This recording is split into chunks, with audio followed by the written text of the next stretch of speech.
Hi there, my name is Lawrence, and in today's video I'm going to show you how to remove watermarks from any photo.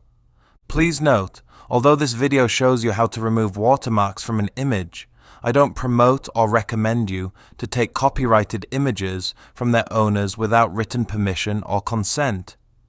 To get started with removing watermarks from an image, open up your web browser and go to watermarkremover.io. Once you arrive on the website, click on the Upload Image button and select the image from your computer that contains the watermarks you'd like to remove. In today's example, I have a picture of a child on a pier, and the image contains watermarks. As you can see, once the website has finished processing the image, the watermarks have successfully been removed.